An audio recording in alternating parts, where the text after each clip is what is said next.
finding of bugs, must-fix bugs. Okay, so we have the budget for testing. It's $1 million. This is a number that I know. This is the number that was actually spent on testing prior to release.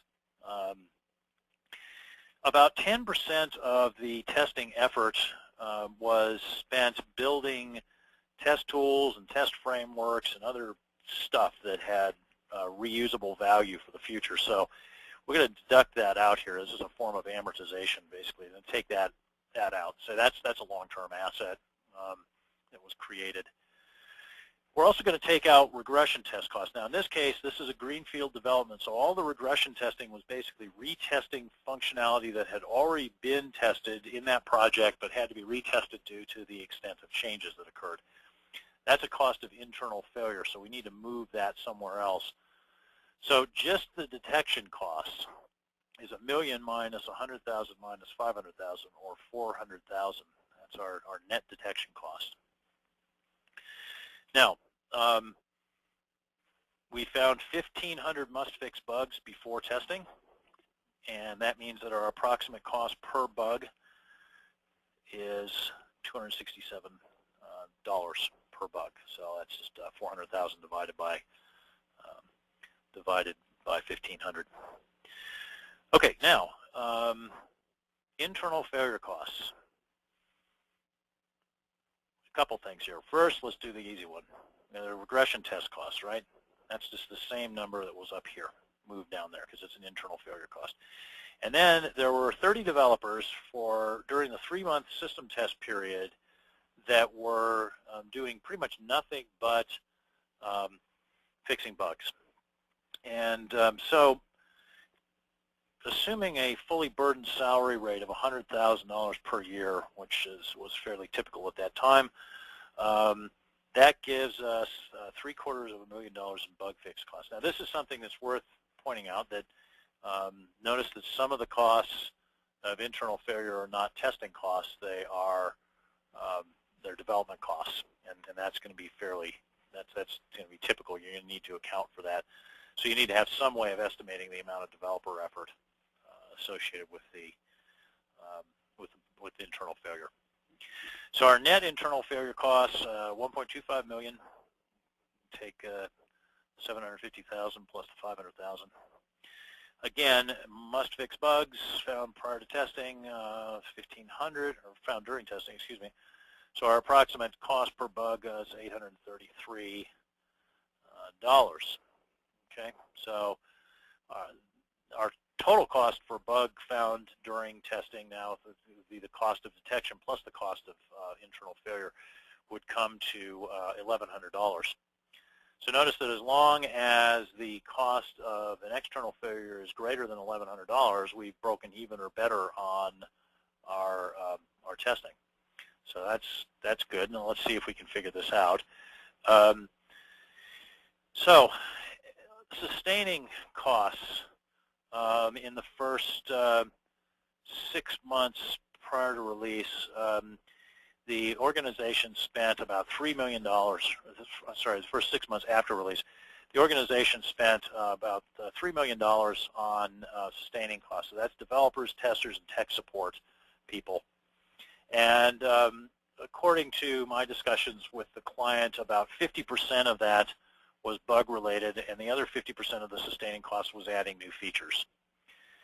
So that means that our external failure costs are $1.5 million. Notice that to do this, you'd have to know the size of the entire team supporting the release, supporting the product, and you have to know about what percentage of the effort is bug-related, and then you want to avoid assuming too long a period of value. You know, you got a rapidly evolving product, and it's going to change pretty substantially within 6 months to a year. You know, you don't want to try to count a lot of value of saved cost of external failure after that initial period is up. So That's what I assume 6 months. And so you want to have a discussion with people about this when you're building this model of what's a reasonable period of time over which the bug benefit is going to accrue, essentially. There were 500 must-fix bugs found after testing, after release, and so that's cost per bug of 300,000 or 3,000, excuse me. That's a cost of external failure on average per bug, which, as you can see, is considerably above the cost of internal failure and detection, which was, again, $1,100. So we can calculate the return on investment.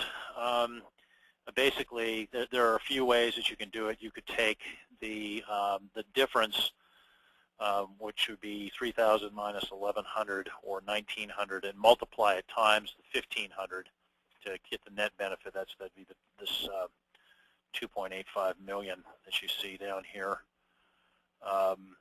Another way to calculate this net benefit of testing is to take the cost of quality with the testing, which is the cost of detection, cost of internal failure, and the cost of external failure, adding those three things up, and then calculating what the cost of quality would have been if there hadn't been any testing, which is just the number, the cost per bug for external failure, plus the number of bugs found after testing, plus the number of bugs found during testing. So 2,000 times 3,000, which would be 6 million.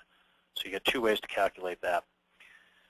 And so we can come up with this net benefit of 2.85 million on an initial investment of the cost of detection, which is, as I said before, is 400,000, as you see here. So that's 400,000, and then try to drag this down just a little bit.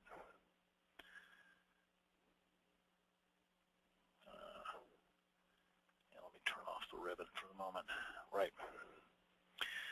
400,000 as our net detection cost versus the 2.85 million net benefits, 713%.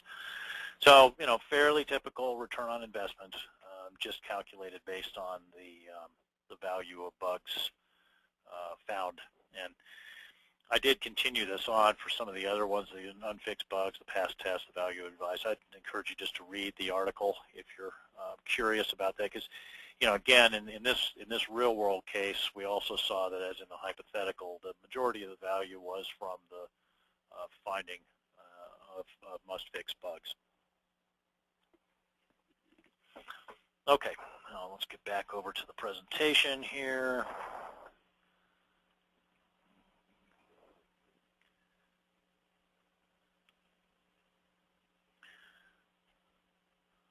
Sorry, this takes a moment.